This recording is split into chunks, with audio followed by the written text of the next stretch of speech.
আসসালামু আলাইকুম বন্ধুরা, welcome to my channel tech. তো বন্ধুরা, বরাবরের মতো নতুন একটি ভিডিও নিয়ে আসলাম।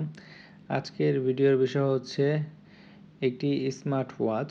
তো আমার হাতে দেখতেছেন একটি স্মার্ট ওয়াচ। এটা হচ্ছে স্যামসাং গ্যালাক্সির একটি স্মার্ট ওয়াচ। এটার মডেল হচ্ছে গ্যালাক্সি ওয়াচ 4 ক্লাসিক। তো এটার প্রবলেমটা হচ্ছে এটার পাওয়ার বাটনটা কাজ করতেছে না। চার্জ দিলে দেখাচ্ছে চার্জ হচ্ছে এবং 100% চার্জ আছে, বাট এটা ওপেন করা যাচ্ছে না। তো এটা আমার এক বড় ভাই দিছে এটা রিপেয়ার করার জন্য। প্রবলেম পাওয়ার সুইচ। তো দেখতেছেন বন্ধুরা, আমি পার্ট টু পার্ট সব কিছু আলাদা করে নিচ্ছি। অবশ্যই এ ধরনের কাজ করতে গেলে সর্বোচ্চ সাবধানতা অবলম্বন করে কাজ করতে হবে। আমি প্রথমে যেটা করলাম, আমাদের যে স্ট্র্যাপ আছে দুইটা স্ট্র্যাপ আলাদা করে নিলাম। পরে হচ্ছে নাটগুলো আলাদা করে ব্যাক পার্টটা ওপেন করতেছি। তো এই ব্যাক শেল ওপেন করার সময় অবশ্যই সর্বোচ্চ সতর্কতার সাথে ব্যাক শেলটা ওপেন করতে হবে, কারণ এই ব্যাক শেলের মধ্যে কিন্তু আপনার পিছনের যে সেন্সর এবং চার্জিং সিস্টেম সব কিছুই এই ব্যাক শেলের সাথে কানেকশন। তো এটা করার সময় অবশ্যই সর্বোচ্চ সাবধানতার সাথে করতে হবে। আমিও আমার মতো সাবধানতা অবলম্বন করে ব্যাক পার্টটা করে নিলাম। তো আমার ব্যাকপার্টটা খোলা শেষ। এখন যেটা করতে হবে, আমাদের যে মাদারবোর্ডের উপরে একটা নাট থাকে। সর্বপ্রথম আমি আমাদের মাদারবোর্ডটা নাট যেটা আছে মাদারবোর্ডের নাটটা খুলে নিছি। তো নাটটা খুললে ব্যাটারিটা ডিসকানেক্ট হয়ে যায়, যার কারণে নাটটা খোলাটাই আগে সেফ। পরে হচ্ছে মাদারবোর্ড থেকে যে কোনো কানেকশন আপনি ডিসকানেক্ট করতে পারবেন সম্পূর্ণ কোনো রিস্ক ছাড়া। তো আমাদের মাদারবোর্ডটা আমরা খুলে ফেললাম। এখন হচ্ছে মাদারবোর্ডের নিচে যে ব্যাটারি এবং বিভিন্ন কিছু আছে, যেরকম পাওয়ার সুইচের কানেকশন এবং ভাইব্রেটর, তারপর হচ্ছে মাইক্রোফোন, এটাও খুব সাবধানের সাথে আমরা খুলে নিলাম। পরে যেটা দেখতেছেন এটার পাশে যে এই যে পাওয়ার সুইচের কানেকশন, এইটা হচ্ছে একটা র্যাবনের মধ্যে একটা পাওয়ার সুইচের কানেকশন। তো আমরা এই র্যাবনটা খুব সাবধানের সাথে এই বডিটা থেকে আলাদা করে নিলাম। তো বন্ধুরা দেখতেছেন আমাদের পাওয়ার সুইচটার অবস্থা খুবই খারাপ। যেহেতু পাওয়ার সুইচটা কাজ করতেছিল না, তার জন্য অনেক জোরে জোরে প্রেসার দেওয়া হয়েছে ওপেন করার জন্য, কিন্তু ওপেন হয় নাই। এর জন্য পাওয়ার সুইচের অবস্থা খুবই খারাপ। তো আমাদের যে পাওয়ার সুইচটা আছে এটা হচ্ছে আমরা খোলার জন্য আমাদের তাতালটা ইউজ করব। আমরা তাতালের উপরে যে হালকা হিট থাকে ওই হিটের উপরে বসিয়ে, এই যে দেখুন এই অংশটাতে কিন্তু তেমন একটা হিট নেই। এইখানে বসাইলে মানে এইভাবে যখন ধরবেন তখন কিন্তু এই ধরনের ছোটোখাটো পার্টস অথবা সুইচ খুব সহজেই কিন্তু আলাদা হয়ে যাবে। তখন কিন্তু আপনাদের যে মেইন র্যাবনটা আছে এটার কিন্তু কোনো রিস্ক থাকবে না। তো আমি দেখলেন খুব সেফভাবে আমাদের সুইচটা খুলে নিলাম, যেন আমাদের র্যাবনটার কোনো ক্ষয়ক্ষতি না হয়। তো আমাদের র্যাবনের মধ্যে যেখানে সুইচটা ছিল এটা কিন্তু একটু ওয়াটার ড্যামেজের মতন দেখা যাচ্ছে। তো আমরা আমাদের যে সুইচের লেগগুলো আছে এগুলা খুব ভালোভাবে চাঙ্গা করে নিব এবং রিসোল্ডারিং করে নিব। তো দেখলেন আমি একটু পেস্ট এবং রজন রাং নিয়ে এখানে ভালোভাবে সোল্ডারিং করে নিলাম। এখন যে অবস্থা আছে এখানে কিন্তু সুইচটা বসালে একদম খাপে খাপ বসে যাবে, খুব সুন্দরভাবে বসবে। তো আপনাদের যদি একটু জুম করে দেখায় দেখুন, এখন কিন্তু প্রত্যেকটা লেগ চিকচিক করতেছে, একদম সুন্দরভাবেই বসানো যাবে। এখন যদি আমরা পাওয়ার সুইচটা এখানে বসাই ভালোভাবে কানেকশন পাবে, কানেক্টিভিটি পাবে। তো আমরা র্যামনটা একটু ভালোভাবে পরিষ্কার করে নিই, কারণ এখানে অনেক বেশি পেস্ট আছে, বেশি পেস্টের মধ্যে আবার নতুন সুইচ নষ্ট হয়ে যেতে পারে। এখন যেইভাবে আমরা সুইচটা এই র্যাবন থেকে আলাদা করছি ঠিক একই নিয়মে আবার এখানে ইনস্টল করব। তো বসানোর আগে এখানে একটু রজন এবং মানে রাংযুক্ত পেস্ট মিলিয়ে নিলাম, কারণ আমাদের নতুন সুইচ বসানো হচ্ছে, এটার মধ্যে একটু রাং দরকার আছে। তো দেখুন এটা কিন্তু বসানোর সাথে সাথে মানে ধরার সাথে সাথেই সুন্দরভাবে বসে গেল। হট গানও ইউজ করতে হলো না এবং তাতারের আগা দিয়েও এখানে টাচ করতে হলো না।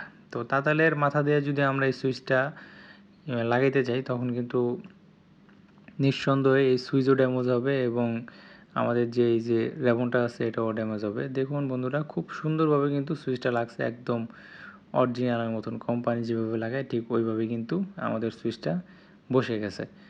তো সুইচের উপরে একটা সাপোর্ট ছিল স্টিলের স্প্রিংয়ের মতো, এটা থাকলে একটু সুইচটা সেফ থাকবে। তো যেভাবে ছিল আমরা ওইভাবে আবার বসিয়ে দিব। বসানোর পর আমরা আবার সব আগের মতো ফিটিং করে ফেলবো ইনশাআল্লাহ। তো বন্ধুরা যেহেতু আমার ভিডিওটা দেখতেছেন, যারা নতুন আছেন যদি ভিডিও ভালো লাগে অবশ্যই আমার চ্যানেলটা সাবস্ক্রাইব করবেন এবং আপনাদের মূল্যবান মতামত কমেন্টের মাধ্যমে জানাবেন। তো দেখুন বন্ধুরা, আমি কিন্তু সুইচের কাজটা কমপ্লিট করে ফেললাম। সব কিছু মোটামুটি স্বাভাবিক আছে।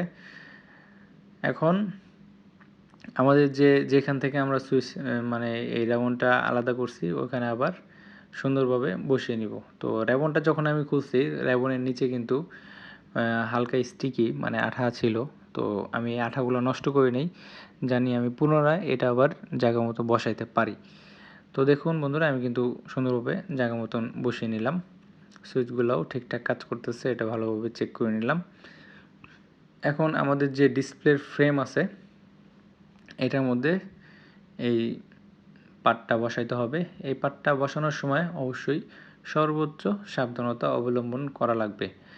তো বসানোর আগে সব কিছু চেক করে নিলাম, ঠিকঠাক আছে কিনা, সুইচটা ভালোভাবে পাঞ্চ করতেছে কিনা, পাওয়ার সুইচ ঠিক আছে, স্প্রিং ঠিক আছে।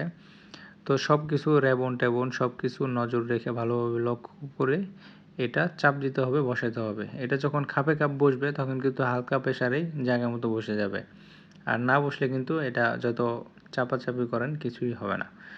তো এটা জোরের কিছু না, এটা যেভাবে বসানোর নিয়ম এভাবে বসালে সুন্দরভাবেই বসে যাবে, এটাই স্বাভাবিক।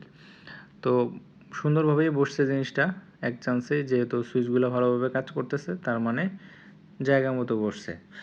তো এখন হচ্ছে আমাদের মাদারবোর্ডটা আমরা আবার পুনরায় জায়গা মতো বসিয়ে নিব। তো আবারও একটা জিনিস মনে করে দিই, মাদারবোর্ডটা বসানোর পরে কিন্তু আগে নাট টাইট দেওয়া যাবে না। আগে হচ্ছে প্রত্যেকটা কানেকশন দেওয়া লাগবে, পরে নাট টাইট দিবেন। কারণ মাদারবোর্ডে একটা নাটই লাগানো, এই একটা নাটের মাধ্যমে মাদারবোর্ডের নিচে যত কানেকশন আছে সব কানেক্টিভিটি পায় মাদারবোর্ডের সাথে। আর মাদারবোর্ডের নিচেই হচ্ছে ব্যাটারি।